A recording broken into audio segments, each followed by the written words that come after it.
اہمیت کا حامل ہے اور تقاضا کرتا ہے کہ بڑی توجہ کے ساتھ سماعت کیا جائے، اور اس کی توفیق سے ہم بات کریں گے عقیدہ شفاعت، جس میں یہ جاننے کی کوشش کریں گے کہ شفاعت دراصل ہے کیا، قرآن مجید سے اس بارے میں رہنمائی کیا ملتی ہے، اور پھر جو لوگ اس عقیدے کے خلاف گئے اس کا سبب کیا ہے، اور جو آیات تلاوت کر کے لوگوں کے عقیدوں پر حملہ کیا جاتا ہے ان آیات کے نزول اور اس میں ایڈریس کس کو ہے، پھر آقا علیہ الصلوۃ والسلام کی احادیث مبارکہ اس بارے میں ہماری کیا رہنمائی کرتی ہے۔ انشاءاللہ العزیز اگر آپ کی توجہ اور ذوق سماعت میرے ساتھ رہا تو قرآن و حدیث سے اس موضوع پر انشاءاللہ بڑی کلیئرٹی کے ساتھ آج رخصت ہوں گے۔ میری دعا ہے رب کائنات ہمیں آقا علیہ الصلوۃ والسلام کے دامن شفاعت کی خیرات عطا فرمائی۔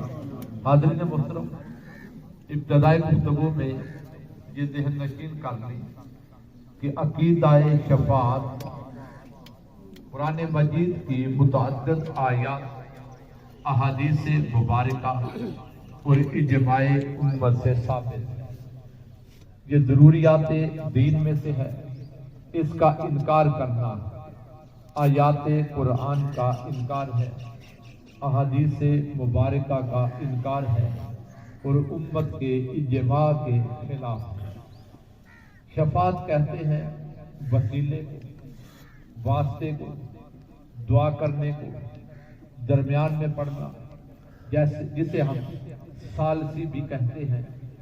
لفظ شفاعت ان چیزوں کو اور ان معنی کو اپنے دامن میں سمیٹے ہوئے ہیں۔ میں نے سرنامہ کلام میں جو آیہ مبارکہ کا کچھ حصہ تلاوت کرنے کا شرف حاصل کیا، یہ قرآن مجید کی سورہ البقرہ ہے، اور البقرہ کی آیہ مبارکہ جو معروف ہمارے ہاں آیت الکرسی کے طور پر جانی جاتی ہے، یہ وہ حصہ ہے جو ہمارے ہاں مائیں عموماً بچوں کو اپنی گود میں یا تو پڑھاتی رہتی ہیں یا یاد کروا دیتی ہیں۔ باری تعالیٰ نے ارشاد فرمایا من ذا الذی یشفع عندہ الا بإذنہ، کون ہے جو اس کے دربار گہربار میں کسی کی شفاعت یا سفارش کرے، الا بإذنہ، مگر اس کی اجازت اور اذن کے ساتھ۔ عام طور پہ اس آیہ مبارکہ کا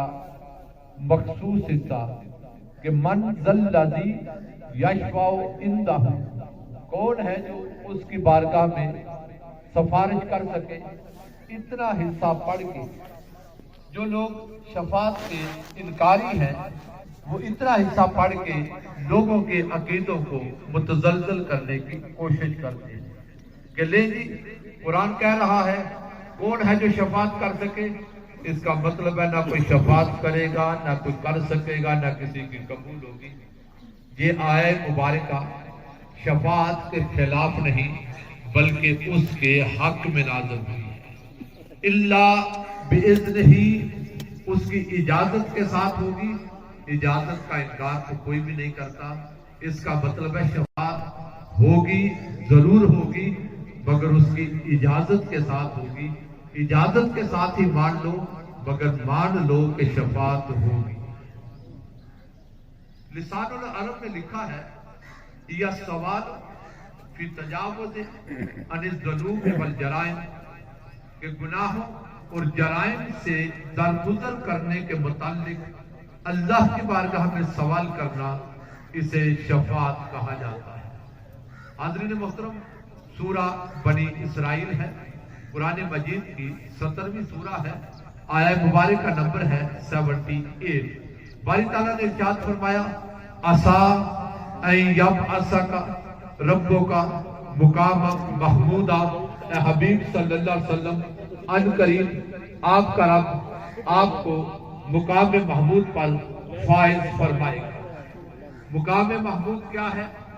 اگر اس کا میں کوئی مفہوم بیان کروں، آپ میں سے کسی کو اختلاف ہو سکتا ہے، آپ کریں، مجھے اختلاف ہو سکتا ہے، مگر میں چاہتا ہوں آج کی اس نشست میں میری اور آپ کی بات نہ ہو، جس در سے ہمیں قرآن ملا ہے اسی بارگاہ سے سوال کرتے ہیں کہ مقام محمود کیا، تاکہ کسی کو اختلاف کی جرت نہ ہو۔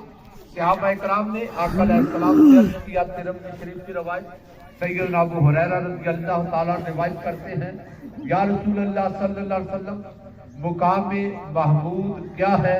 آقا علیہ السلام نے فرمایا مقام محمود مقام شفاعت ہے۔ حضرت عبداللہ بن عباس رضی اللہ تعالیٰ رئیس المفسرین وہ فرماتے ہیں مقام محمود مقام شفاعت ہے، اور یہ وہ مقام ہے جہاں اولین آخرین میرے آقا علیہ السلام کی ثنا بیان کرے۔